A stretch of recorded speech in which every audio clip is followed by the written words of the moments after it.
auto sector rides a wave of renewed consumer demand, Maruti Suzuki finds itself at the heart of the revival. The past festive season brought fresh momentum to small car sales, aided by a mix of government policy tweaks, GST benefits, and clever marketing campaigns. I'm Delshad Irani, and today I'm sitting down with Partho Banerjee, Senior Executive Officer, Marketing and Sales at Maruti Suzuki India, and Amin Lakhani, President, Client Solutions at WPP Media South Asia, to decode what's driving India back to the showroom. From pricing strategy and rural reach to new age marketing that's winning over younger and first-time buyers. Get the big picture on it all in this exclusive conversation. Welcome to Storyboard 18, gentlemen. It's a pleasure to have you both with me today. Thank you. Thank you, Delshad. Always a pleasure. I'm going to kick off, Partho. We know that, we saw some buzz back in the auto sector this past festive season. Give me a view from you on how it fared compared to perhaps some of the previous seasons, and how Maruti did well in this with this sort of upbeat sentiment. Dilshad, I think if I give you a perspective of the 40 days from the start of the Navratra, the 22nd of September, when the GST 2.0 kicked in actually, till the end of October. It's a 40-day period, the festival period. This year, vis-a-vis the last year, same period if I talk about, we had a growth of almost 43% in the bookings. We had 5 lakh bookings in this period, and the retail was close to 4 lakhs, growth of 94%. And the best part was this, out of this so-called the entry-level cars, they also had a booking of 1 lakh. So it's a huge number which we had. So the best part was this, from the GST 2.0 reform, was that the people who were not thinking about buying the car, the purpose of GST 2.0 was to give wings to the bottom of the pyramid, and that really worked. What we are seeing right now, the people who were earlier not thinking of buying a car, but they always had the aspiration to buy a car, they have started visiting our showrooms. So nowadays we are seeing plenty of helmets lying on our discussion tables, which was not the case earlier. Absolutely. Before I come to Amin, I want to just pick on a little bit on what you said, Partho. What are some of the clear consumer and regional trends that you saw in that, say, that 40-day period, right? Or even a little bit post that, the aftermath, the glow from that period. Were there any clear signals that came through in terms of some of the trends, consumer trends? Okay, if we talk about the trends, we saw a response across all the segments to be very good. But within that, if we have to talk about the trend, the vehicles which were attracting a GST of 18%, that was almost having a traction of 3x as compared to the vehicles which were having a GST of 40%. Okay. So the bigger vehicles, there was also a good traction. But the 18% GST slab vehicles, the traction was very good. And another interesting thing which we saw was, if we try to slice the markets, because see, India is not one market. So let's try to divide between the urban and the rural. So top 100 cities and beyond 100 cities. The response in the beyond 100 cities was further good than compared to the top 100 cities. So in the top 100 cities, if the response was 33% in terms of booking, beyond 100 cities, it was 55%. So we saw that, be it the tier 2, tier 3 city, the response is amazing. That's that kind of sort of response and sentiment, of course, is critical in rural markets as well. But I mean, coming to you, in terms of if we were to discuss what's driving this upswing beyond maybe the the GST benefits, specific demand drivers, right? We're talking about macro sentiment here. We're talking about financing, rural recovery, city upgrades, infrastructure. What do you think is playing the biggest role in pulling back customers, consumers to the showroom? I think the entire aspiration drive, right? The freedom to choose, right? And before I move on over there, I think Partho-san has been extremely, extremely modest. This is a massive achievement. I mean, we've not seen this much amount of uptick especially coming up from the belly of India, right?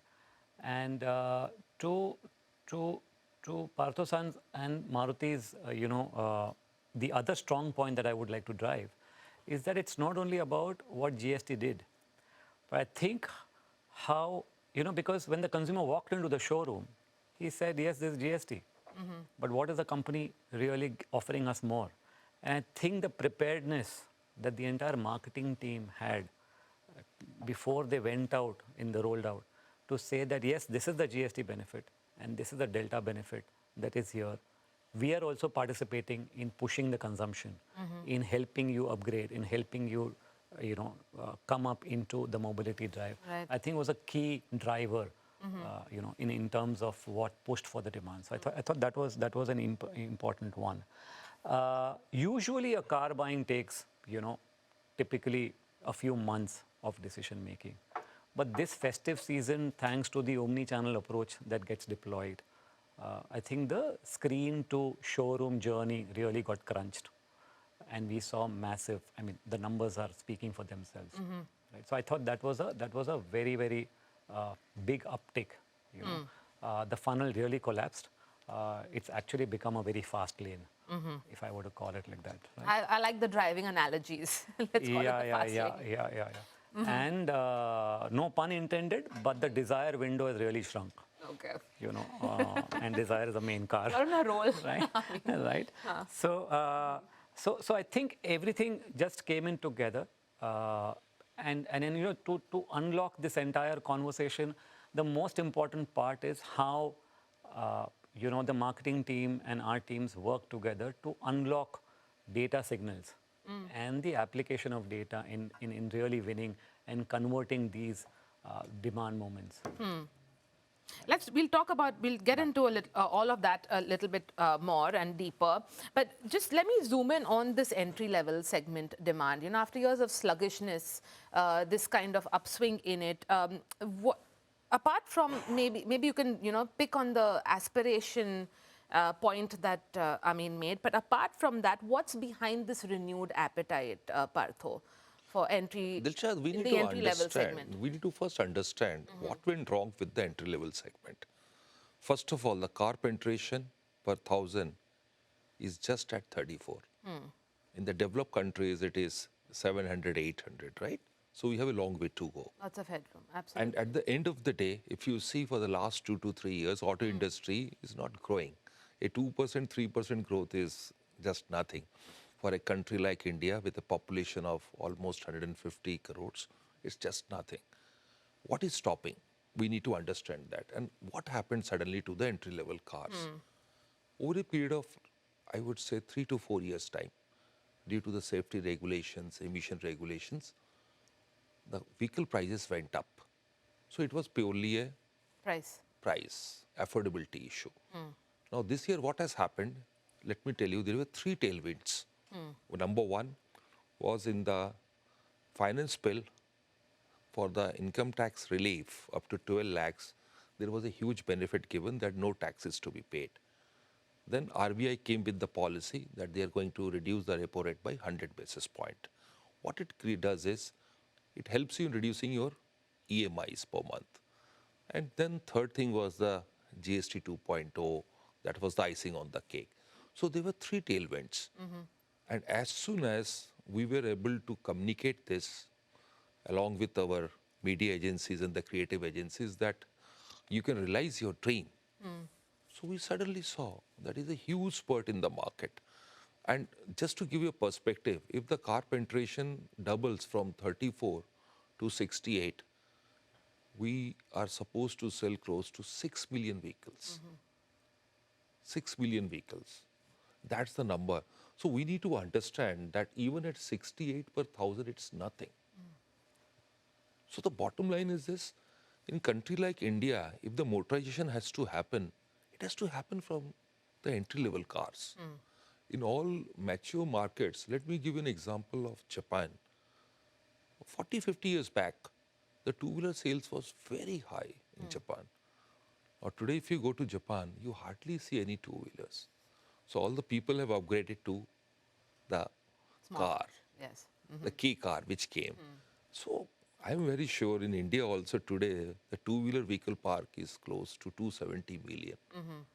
Even if 10% of them start upgrading to the four-wheeler, there's a huge opportunity in the market. But what is Maruti doing to balance that the affordability factor with that aspiration factor? Give me a little bit of an insight on what's informing your strategies there. See, Delshad, first of all, we believe car buying is a very aspirational thing. It is not a commodity. It's a brand. In India, still buying your first car, your first house is a big thing. And typically in India, the car penetration is so low. When first time a guy comes to our showroom and takes the delivery of the car, I have seen some moments actually. They are amazing moments. Give me a sense of those moments. What has stuck with you? I will tell you, 20 years back, I was in a showroom and there was a school teacher who was buying his first Alto. And he came, suddenly we saw a buses coming. So he was a school teacher from a rural area in Haryana. So whole of the village came to be part of that ceremony when he's going to take the car delivery. It was a great moment and he carried some sweets and he distributed to everyone into the showroom. So that's the moment he want to share with everyone that he's so happy about it. It's not So just that's India. transactional, it's Not at emotional. all, not at all. Very emotional. First car buy is a very emotional thing.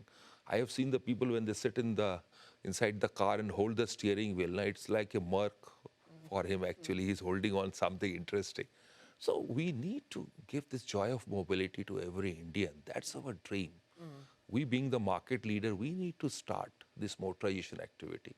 So that's why when the GST 2.0 reform came, we decided that how we can add value to it. So we came with a very strategic pricing that yes, only for the entry-level cars, that let's try to upgrade them, give them the joy of mobility. And we have done that.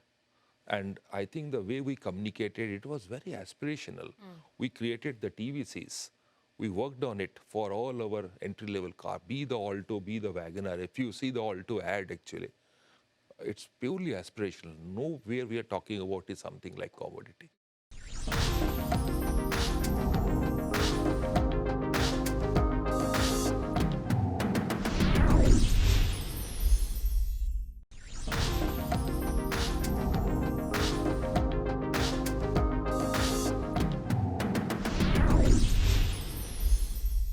We talked about these shifts that are happening and how Maruti is addressing that in its media strategy, from pricing to media actually. How has that narrative changed? The examples on some of the brands that Maruti has and how you are shaping that narrative. You're not, of course, pitching cars as a commodity. It's more, it's the joy of mobility. So when it comes to your media plans and buys, how has that changed this year specifically? So one is we moved to a highly, very interesting and one of the best-in-class omni-channel approaches for Maruti Suzuki, right? So even if the discovery is happening in whichever platform, and we'll talk about that later, but we know that car or vehicle buying requires a touch and feel, requires a test drive and all of that. And therefore, the entire deployment is around omni-channel approach. So I thought that's the first step that we've done. The second step is very interesting, that we've moved away from demographics to linking our deployment to life stages. Okay. Is this a first-time jobber? Really now ready to execute his aspirational moments? Or is it a newly married couple? Wanting to now settle down and upgrade their lifestyle. So I think these are life stages moments which are someone starting a business. Someone starting a business, and all of that, right? So I think those are the moments, and that's a clear shift away from demography. That's a clear shift of how we are using data. There's a clear shift of how we are leveraging the entire capability that Maruti has built from a first-party data perspective that comes to our rescue to really, really deploy the find right those type of signals find and of signals, the dots to connect. Yeah. Right. Perfect. But dwell on this a little bit more, Partho, from your perspective. You of course took over as the marketing head about 2 years ago. 1.5. Yes, 1.5 years ago. And of course, you've been with Maruti as well. So how have you seen that shift in Maruti's media and marketing strategies? Is it building on legacy models and frameworks, or have you completely shifted from that? Because from what Amin is telling me, it requires a perspective shift also. See, if you talk about our media planning, today we are trying to appeal to the Gen Z customers. At the same time, we are appealing to a customer who is the rural India, quite traditional also. Being a market leader, we need to be there in all segments. We need to cater to all type of customers. So if you talk about today, the digital medium, we are very much there. We believe the influencer is the end thing. They make a huge impact to the Gen Z customers in the social media. However, at the same time, there are traditional mediums also. OH, that also plays a very important role in the rural market. Just to give you a perspective, doing this rural events with the Gram Panchayats and inviting them, Yes. and they become our brand ambassador, creates a huge buzz in those markets, the small towns.